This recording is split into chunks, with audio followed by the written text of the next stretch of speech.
Welcome, focused learners, to this explainer. Today we're exploring a truly fascinating piece of dark fantasy lore and world building. We are taking a deep dive into the demon Andras, who you might know traditionally as the Marquis of Discord from the Ars Goetia. But listen, we aren't just looking at him as another generic monster from some dusty old grimoire. Instead, we're going to break down how this source material presents Andras as a highly sophisticated engine for psychological horror. If you want to craft a narrative where trust literally rots from the inside out, you are in exactly the right place. Okay, let's dive into this. I want you to consider this quote from the source. "The first feather fell before the first accusation." It's incredible, right? It drops us immediately into a visceral, tense narrative hook that shows us exactly how Andras operates. Just picture this. Two rival kingdoms, bitter enemies for generations, are finally sitting down to sign a peace accord. The bells of the citadel are ringing a rehearsed song of peace. But then, a single, long black feather falls right onto the treaty table. It lands perfectly between the cups of wine and the silver knife used to cut the ceremonial cord. And the weirdest part? The feather is wet with rain that hasn't even touched the room. As that black feather lands, the ink on every single signature of that fragile peace treaty suddenly begins to bleed. And then a massive black wolf appears beneath the far arch of the room, carrying a terrifying raven-headed figure. But here's the truly brilliant part of this entire scene. Not a single soldier draws steel. No priest speaks a charm. The massacre? It begins entirely in the mind. Everyone in that hall realizes, in that split second, that the blade had already been drawn years ago. It was drawn in their memories, in their grievances, and in those dark, secret resentments they've been hiding from each other. The treaty itself becomes a weapon, and the peace shatters completely without a single physical sword being swung first. It's just brilliant tension. Moving on to Section 1, Anatomy of the Warbringer, Visualizing Decay. The source material presents this jarring, almost terrifying contrast in his character design. Traditional descriptions give him this beautiful, angelic body, but he has the head of a raven or an owl, and he rides this massive, strong black wolf. And this brilliantly illustrates a symbolic tension. It's not just to look scary. That holy, angelic shape sits right on top of predatory beasts. It perfectly represents a higher intelligence that serves rupture and chaos rather than peace. You see, his entire visual design perfectly mirrors the internal decay and the hidden resentments of a corrupt kingdom. Let's break it down. That angelic body, it suggests high origin or a kind of false purity. It represents how we use high authority or righteous causes to justify our conflicts. Then you have the raven or owl head. That represents omens, predatory patience, and the memory of old wounds. Basically, seeing the fatal flaws that everyone else misses. Now, the black wolf is absolutely vital because wolves are social hunters. It shows us that discord is actually mounted on social instinct. It's social bonds warped into pack violence and betrayal. And finally, he carries a sharp sword, which is often described as being a bit too clean for a battlefield. It represents division, absolute severance, and crossing that point of no return. It's the moment words literally become wounds. Let's move to Section 2, the mechanics of betrayal, exploiting broken trust. These are the terrifyingly patient steps Andras takes to completely exploit broken trust. Step 1, he just watches. He studies loyalties and group dynamics. Step 2, he finds the hidden resentment, that unpaid debt, or maybe just an insult that's been remembered for way too long. Step 3, he waits, incredibly patiently, for a weak phrase to be spoken out loud.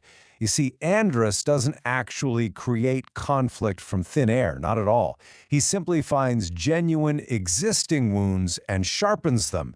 But step 4, Wow. Step 4 is his true fear factor. He operates with such psychological precision that he actually makes the betrayer believe the treason was entirely their own original idea. They never feel possessed. They just feel justified. And this brings us to his true power, which the source defines really well as narrative pressure. It's that unbearable psychological tension created when a catalyst pushes characters to finally say the thing that cannot be unsaid. He forces the exact moment where trust is severed permanently. Because, normal rage burns fast and burns out, but Andras, he endures. He lives inside those arguments and secret accusations, just waiting to apply that narrative pressure until all that buried resentment violently erupts into action. Which takes us right into Section 3, Catalyst for Instability, from Kingdom to Fellowship. If we look at this on a macro level, Andras is the ultimate catalyst for irreversible political instability.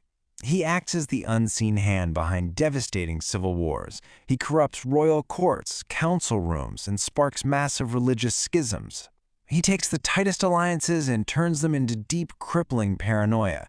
He thrives in those incredibly messy environments where justice and revenge start to look absolutely identical. He makes every single side feel like they hold the moral high ground, right while they tear their own kingdom apart from within. But if we zoom in to the micro level, his brand of destruction is intimately personal. He destroys tight-knit mercenary bands with rumors of impossible precision. He completely shatters old friendships, family inheritances, and incredibly loyal resistance cells. Remember that black wolf he rides? It teaches us a grim lesson. People are rarely destroyed together. They are separated first.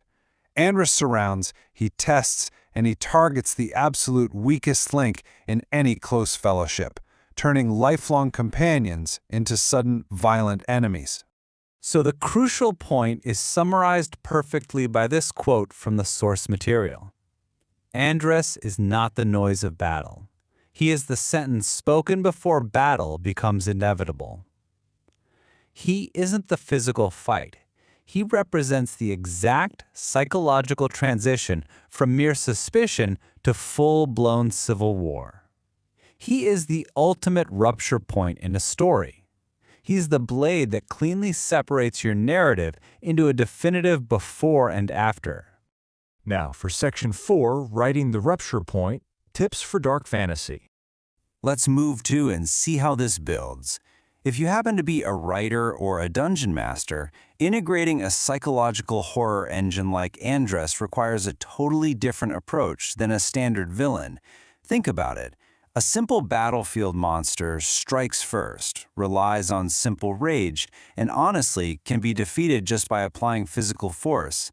But an entity like Andras, he's a psychological horror engine. He endures inside grudges. He waits for your weakness, and most importantly, he cannot be defeated by just hitting him harder or rolling higher damage. He is defeated only when your characters actively choose complexity, forgiveness, and mercy over the easy, simple path of revenge. So here are some really specific, practical tips from the source to make this actually work in your own storytelling. First off, use him sparingly. His arrival should signal a massive, narrative-altering escalation. Second, and this is key, you must make the underlying conflict completely believable before he even shows up. Remember, he amplifies existing tension. He doesn't just invent it out of thin air. Third, let his physical sword be a metaphor for severed trust, not just hacking and slashing. Use that incredibly evocative recurring imagery too. Black feathers scattered across wedding ribbons, bleeding legal documents, or a stark color palette of iron black, bone white, and dried blood. And finally, give your heroes a way to fight back through his one true weakness. He actually fails against people who have the courage to confess the truth before suspicion can weaponize it against them.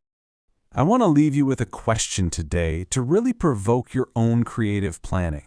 Take a hard look at your own fictional worlds, your own characters, and the alliances you've built.